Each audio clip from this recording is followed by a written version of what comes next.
vídeo de hoje é mais um vídeo ligado à geografia e eu vou estar falando para vocês um pouco sobre o continente europeu, seus aspectos físicos. Se você não é inscrito, já se inscreva no canal, ative o sininho de notificações para sempre estar recebendo as mensagens de quando eu estiver postando um vídeo novo. Então vamos iniciar a nossa aula. A Europa é um dos seis continentes do mundo, sendo extensão territorial o segundo menor. Então aqui nós temos esse mapa mostrando os continentes. O primeiro menor continente é a Oceania e aí o segundo menor continente nós temos a Europa.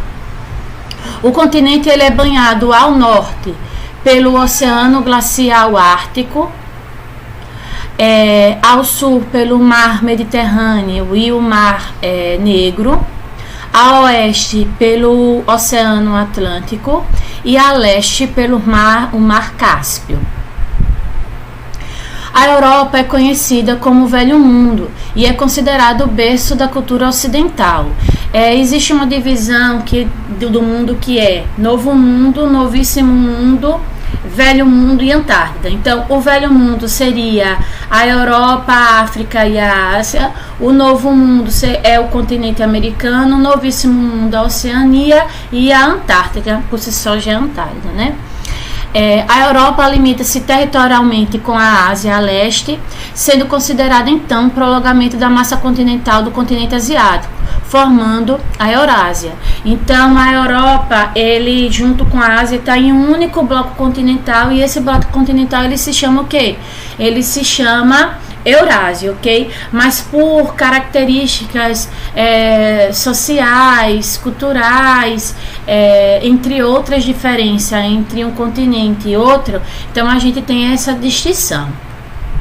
Os dois continentes são separados pela cordilheira chamada Montes Urais. Os Montes Urais é um dobramento moderno que vai acabar dividindo a Europa da Ásia. Então aqui nós temos a imagem mostrando os Montes Urais. Então esse montezinho aqui, ó, isso aqui são os Montes Urais e aí vai estar dividindo. Desse lado a gente tem a Europa e desse lado a gente tem a Ásia.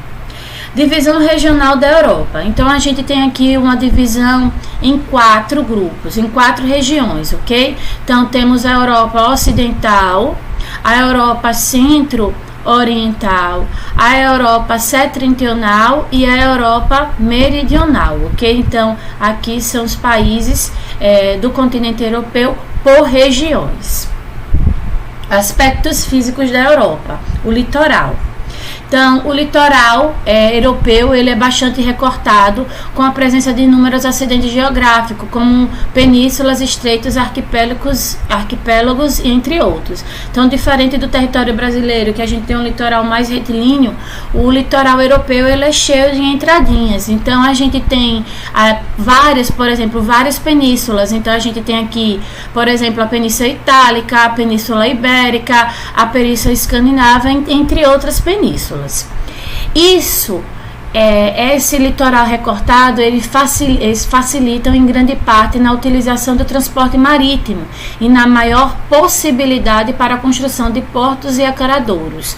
Então, um litoral recortado, cheio de entrâncias, ele vai facilitar a construção de portos, e sendo que a maior parte do transporte marítimo entre países ele vai acontecer por vias marítimas. Então isso é um ponto bastante positivo para o continente europeu. Aqui nós temos os principais mares da Europa. Então a gente tem Mar do Norte, Mar Báltico, Mar Negro e Mar Mediterrâneo. Nós temos também um acidente geográfico, um elemento geográfico que é o Estreito de Gibraltar, que é muito importante para a Europa. Ele separa a Europa da África e é a entrada importante para o Mar Mediterrâneo. Então aqui nós temos a imagem. Então você tem aqui o Oceano Atlântico e o Mar Mediterrâneo. E aqui é o Estreito de Gibraltar. Então os países aqui que são banhados pelo Mar Mediterrâneo, através do Estreito de Gibraltar, ele tem uma entrada mais rápida, um acesso mais rápido ao Oceano Atlântico, que é o principal oceano do mundo, onde tem as principais rotas marítimas. É considerado estratégico porque liga o Oceano Atlântico ao Mar Mediterrâneo.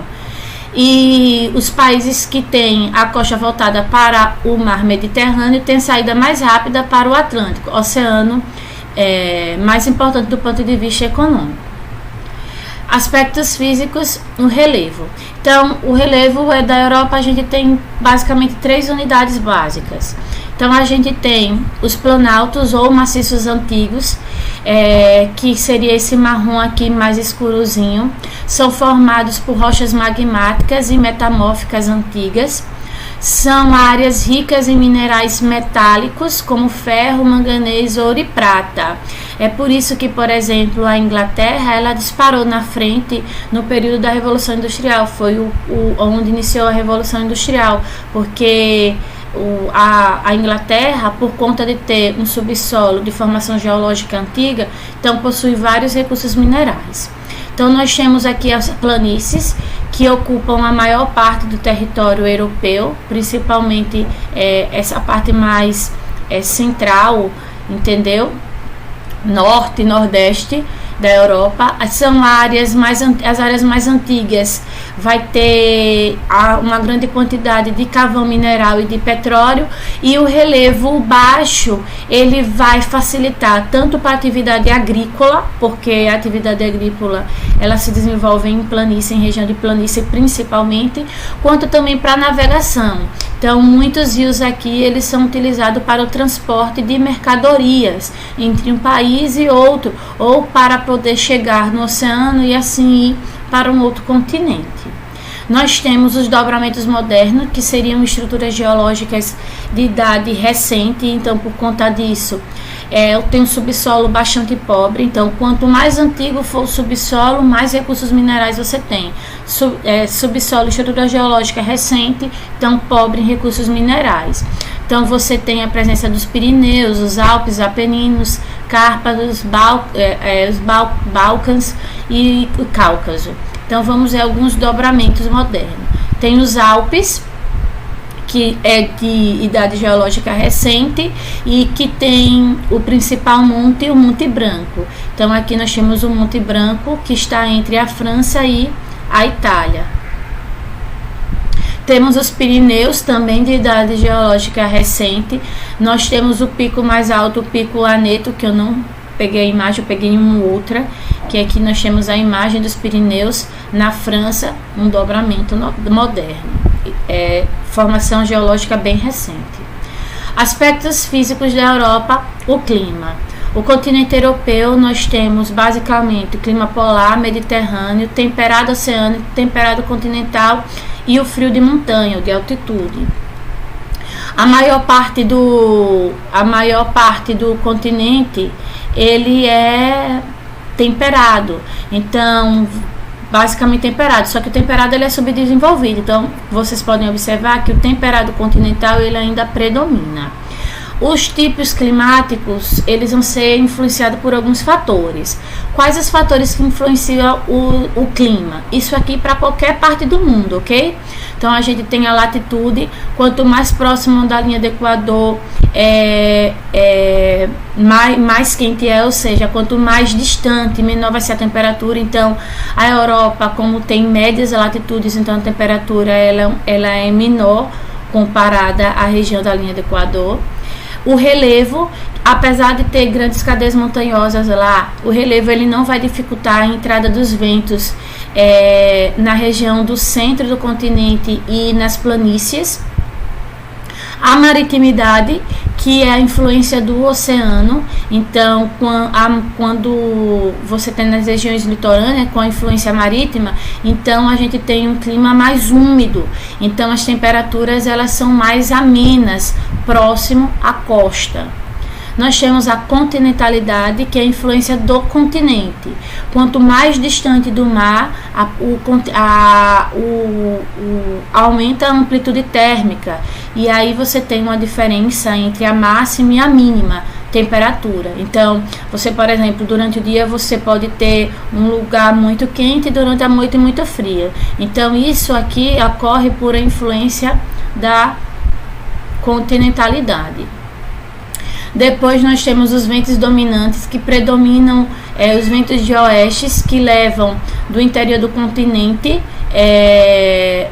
a influência do oceano, ou seja, a umidade, né, do Oceano Atlântico.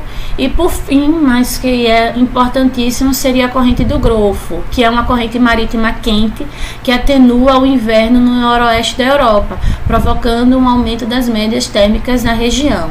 Então, por conta dessa corrente aqui, a corrente do Golfo, ela vai chegar aqui no noroeste da Europa, e aí no período do inverno ela vai fazer com que não seja tão frio como seria se não tivesse sua atuação. Então a corrente do Golfo, ela vai amenizar a temperatura aqui no inverno no noroeste europeu. Principais tipos climáticos. Então a gente tem o clima polar, predomina em áreas próximas à região ártica, é constituída por 2 estações bem definidas, e aí você tem um inverno extremamente rigoroso e mais longo, um verão com as temperaturas não tão elevadas e mais curto. Você tem o clima de montanha, que é esse cinza aqui. O clima de montanha, apesar dele estar numa região mais próxima à linha do Equador, de clima temperado, por exemplo, ele, por conta da altitude, ele vai ser um clima mais frio, ok? Nós temos o temperado oceânico, que aí a gente tem um elevado índice pluviométrico, ou seja, chove mais por conta da influência do Oceano Atlântico, ou seja, da maritimidade, e as temperaturas são mais amenas. A gente tem o temperado continental, que ocorre aqui nessa região aqui de rosa. Ela tem a influência da continentalidade, então o oceano ele não tem essa influência tão grande aqui nessa área, e aí torna que a amplitude térmica é elevada. Então vai ter momento do dia que vai estar, durante o dia vai estar muito quente, à noite muito fria, ou então muito fria, à noite muito quente. Então vai ter uma diferença muito grande entre a máxima e a média temperatura. Nós temos o clima mediterrâneo, que é típico do sul da Europa, aqui então você tem Portugal, você tem Espanha, você tem Itália, verões quentes e invernos mais amenos em relação às outras regiões do continente. Apresenta 2 estações bem definidas, que é a seca no verão e a chuva no inverno. Aspectos físicos da Europa, a hidrografia. Então, a Europa, a gente encontra uma grande quantidade de rios, e esses rios eles vão estar desaguando no oceano, nos mares e em outros rios. Então, a gente tem aí essa imagenzinha que mostra a quantidade de rios do continente europeu. Então, vou falar agora sobre alguns. Tem o rio Reno, que é o mais importante rio da Europa, e é nele que você tem o porto de Rotterdam, que é o maior da Europa. Então aqui nós temos o rio Reno na Alemanha. Nós temos o rio Sena, que ele sua nascente está localizada a sudoeste de Paris e deságua no Canal da Mancha. É muito utilizado na navegação. E para ir para Paris ele tem uma importância econômica grande, porque ele é utilizado para navegação, para estar passando pelos principais pontos turísticos da cidade. Então aqui nós temos o rio Sena em Paris. Nós temos o rio Tâmisa, que é o principal e o maior rio da Inglaterra. Ele é um rio onde na sua margem a gente tem uma grande quantidade de indústria, e ele já foi altamente poluído, mas aí agora, através de um trabalho de conscientização ambiental, então ele foi todo limpo, e aí a gente não tem mais o rio Tâmisa como ele era, tão poluído, que diz que era o fedor, as margens era muito, muito grande, o mau cheiro. Então aqui nós temos o rio Tâmisa na Inglaterra. Temos o rio Danúbio, que sua foz faz fronteira entre a Romênia e a Hungria. Ele nasce nos Alpes alemães, e ele é um rio internacional, porque ele corta a Europa Ocidental e vai até a Europa Oriental. Então nós temos aqui o rio Danúbio em Budapeste, na Hungria. Nós temos o rio Volga, ele é o mais comprido da Europa, através das grandes planícies da Rússia. O Volga possui grandes estreitos navegáveis e também desníveis que permitem o uso de suas águas para a produção de energia. Aí você tem aqui a imagem do rio Volga na Rússia. Agora vamos para a vegetação. A vegetação ela está relacionada com o clima. Então, se a gente tem um clima mais frio, a gente tem uma vegetação não tão exuberante. Quanto maior a temperatura, maior a quantidade de chuva, você tem uma vegetação de maior porte. Então, aqui nós temos a tundra, nós temos a floresta boreal, vegetação de altitude, mas vamos conhecer um pouquinho de cada uma. A tundra ocorre nas regiões polares. A vegetação é diretamente influenciada pela escassez de luz e de chuva, além do frio excessivo. É formada por ervas e musgos. Então aqui nós temos a tundra. Então é vegetação bem rasteira por conta do frio e da falta de chuva. Estepe são um tipo de vegetação herbácea rasteira formada predominantemente de gramíneas dispersas em imensas planícies e que formam um grande tapete vegetal. Tem os estepes e pradarias, ok? E aí é um tipo de vegetação muito utilizado para pastagem, por exemplo.